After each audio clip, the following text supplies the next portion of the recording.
Bomba, Bolívia vai às urnas. Coppola detona Haddad.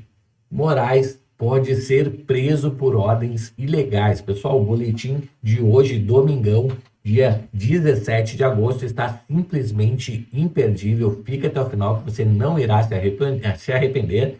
A gente começa aqui já com bolivianos, né, indo às urnas hoje, nesse domingo. Então, a votação já acabou neste momento, né, mas não saiu ainda o resultado. Então, em breve teremos resultado de um candidato de direita após 20 anos de desgoverno da esquerda, que fez com que os dólares do país sumissem, né, que fez a fome aumentar, desemprego aumentar e a inflação em 25% ao ano, pessoal. Então, a esquerda conseguiu criar um legado de pobreza na Bolívia. Agora a direita está vindo com tudo, aí tem 2 candidatos de direita e um deles com certeza ganhará essa eleição.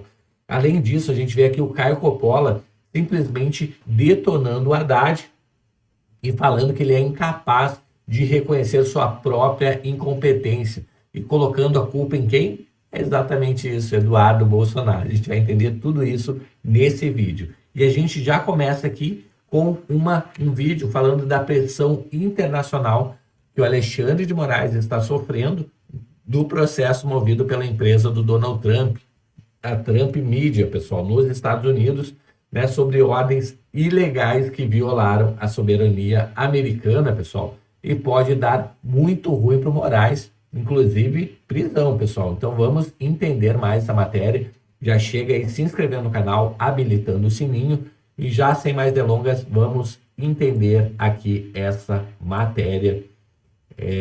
Esse tema que a gente está falando, Leandro, mostra quantos são os questionamentos internacionais aos excessos do ministro Moraes, né? Tem questionamento do Departamento de Estado dos Estados Unidos, tem o do Tesouro Americano, né, que é a Magnitsky, tem um movimento do Parlamento Europeu e tem esse processo, que é da Rumble e da Trump Media. Vamos lembrar que esse processo começou depois que o ministro Moraes deu ordens ilegais à Rumble e à Trump Media, que são empresas americanas, para suspender perfis.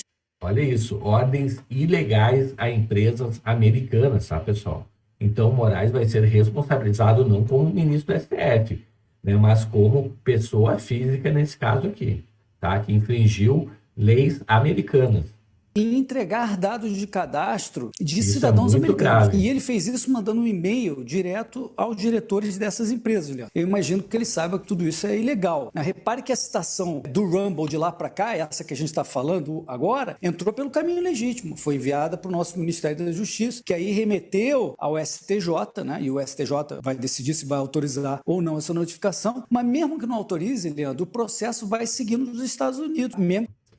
Pessoal, que a revelia do ministro Moraes vai... O que ele está falando aqui, né? Que o Moraes não estava, os Estados Unidos não estavam nem conseguindo notificar Alexandre de Moraes, sendo que todo mundo sabe onde ele trabalha. Então, mandou essa notificação agora via Ministério da Justiça, que passou para o STJ, e o que ele está falando aqui, que se notificar ou não, a partir de agora, Alexandre de Moraes, não vai fazer diferença nenhuma, que o processo pode correr à revelia, ou seja, sem o Alexandre de Moraes se pronunciar nesse processo, ele poderá sim ser condenado, independente de fazer sua defesa ou não. Os Estados Unidos, eles seguem o rito direitinho processual, né, pessoal? Ao contrário do que o Moraes fez aqui no Brasil. Então, o que ele está falando é que pode sim implicar, né, inclusive, em sair ordem de prisão para Alexandre de Moraes. Pegar muito mal para o Brasil, porque pode colocar em risco todas as colaborações entre os governos dos 2 países, em vários temas que existem de tratado entre o Brasil e os Estados Unidos. Isso pode ser prejudicado porque depende de reciprocidade. Se o Brasil está brincando de não receber e não querer acatar o previsto no tratado, então os Estados Unidos também podem se sentir, vamos imaginar, que também não vai atender os pedidos brasileiros. Então, o peso desse caso no portfólio, Leandro, de práticas questionáveis do ministro Moraes é muito grande. Primeiro porque um dos requerentes é o presidente dos Estados Unidos, por meio de uma das empresas que é a Trump Media, que é dele, que recebeu essa ordem ilegal de entregar dados de americanos. Segundo, porque é um caso inquestionável aqui, porque não se questiona uma interpretação do ministro, não se questiona, Leandro, uma decisão dúbia, um exagero. Olha o que ele está falando aqui, pessoal, que não é um caso de questionar. O Alexandre simplesmente, né, ele transgrediu essas ordens aí, né, fez coisas ilegais, né, não é tipo interpretação de uma decisão que ele tomou, não, ele sabia que era ilegal e fez da mesma forma. Uma contravenção evidente, porque ele burlou a lei nos Estados Unidos. Não existe, nesse caso, uma narrativa possível que vai Olha, dar algum benefício da dúvida ao ministro. E, olha obviamente, que a isso. Rumble e a Trump Media não vão querer encerrar esse caso antes de conseguirem uma responsabilização civil do ministro nos Estados Unidos. E aí, Inclusive envolver financeira. o executivo brasileiro, a AGU do Lula, na defesa do ministro Moraes, na minha opinião, Leandro, vai ser mais um grande desgaste com o governo americano. Tá aí, pessoal. Então, o comentarista da CNN falando que, na verdade, o Moraes se defendendo ou não, não vai fazer a menor diferença, porque o que ele fez é contra a lei, ele sabia disso, e agora virão as implicações, né, pessoal, disso, né, que pode, inclusive, além de multa financeira pesada, que virá no CPF do Alexandre de Moraes, além disso, a gente vê que pode, inclusive, né, dependendo do caso, ser expedido uma ordem de prisão até via Interpol Internacional para Alexandre de Moraes por descumprir lei americana, né? Vamos agora para Caio Coppola aqui detonando o Haddad, aqui falando que ele não reconhece a sua própria incompetência. Vamos ouvir O aqui. ministro petista, Fernando Haddad, ele pode ser sintetizado naquela máxima do filósofo americano Homer Simpson. A culpa é minha e eu ponho ela em quem eu quiser. Aliás, terceirizar suas próprias responsabilidades, construir narrativas, inventar desculpas esfarrapadas tem sido uma constante no governo Lula. Basta analisar a mudança no padrão de discurso da esquerda brasileira. Então, antes, para a gente lembrar, quando as florestas pegavam fogo, quando as vacinas não chegavam, quando os preços subiam, quando os juros estavam altos, a culpa era sempre do governo Bolsonaro. Mas agora, o recorde de incêndio na Amazônia, a queda na vacinação infantil, a inflação fora do controle, o juro, a taxa de juro mais alta aí em 20 anos, o aumento de impostos, a corrupção bilionária no INSS, nada disso é culpa do governo Lula.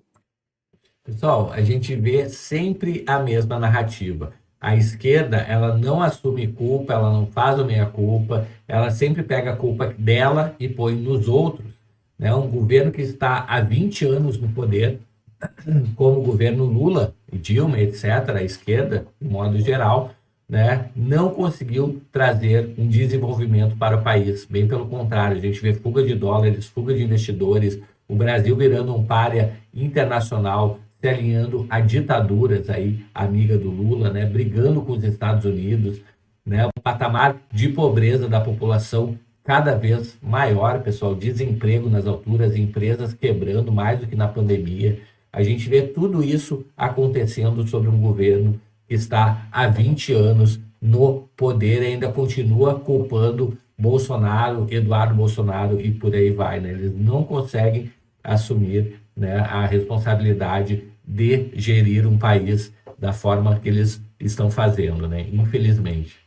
E daí a gente vê o ridículo dessa situação em debate. O ministro mais importante desse governo, responsável aí pela economia brasileira, não tem nem a capacidade, nem o prestígio para conseguir uma simples reunião com seu equivalente nos Estados Unidos, que é o secretário do Tesouro, o Scott Bessent. Mas o Haddad, ele é incapaz de lidar com a vergonha de reconhecer publicamente a sua própria incompetência e, por isso, ele oferece aí aos desinformados um bode expiatório para justificar o seu mais recente fracasso.